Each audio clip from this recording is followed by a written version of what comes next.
about that? How have I not talked about that? Let's chat. One of the things that I'm dealing with at the moment is trying to find the balance between creating content for me.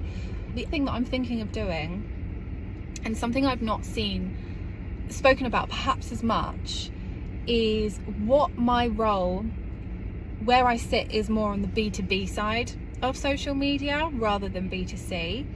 And I've seen a lot of content around B2C and what it's like to be in a role where you're doing freelance social.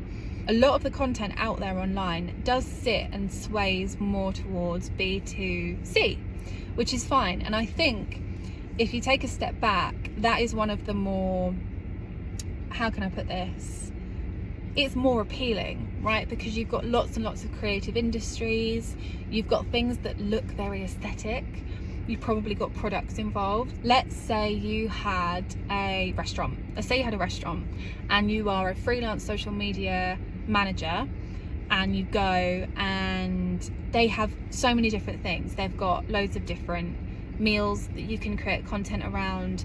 There's obviously an atmosphere because you've got like a solid building that you can work within, and you've got both customer side, people visiting the restaurant, and also the behind the scenes. How do you come up with the menus?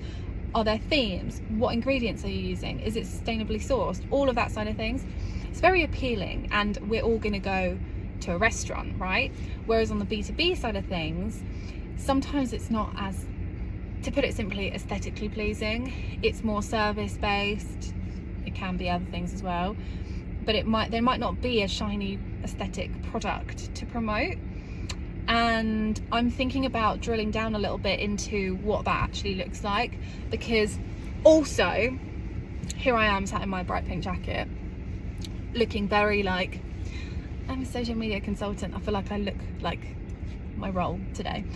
But what you probably can't tell is that I do B2B stuff. Some of the industries that I work in are energy, finance, tech, sometimes even law, sometimes healthcare. I have a background in dentistry, marketing, and I actually really love that. And I'm like, why have I not talked about that? How have I not talked about that? Because I just love that side of it. And I don't think anyone knows that, unless you've like literally worked on those previous projects with me. I don't think you would know that outwardly. So I'm just going through this at the moment, looking at my own content, thinking, what do I actually want to post? What do I need to tell people? Because I think I forget sometimes that people who do know me, but also people that have never met me before, might not know. Like, for example, I love dental related marketing. Floats my boat.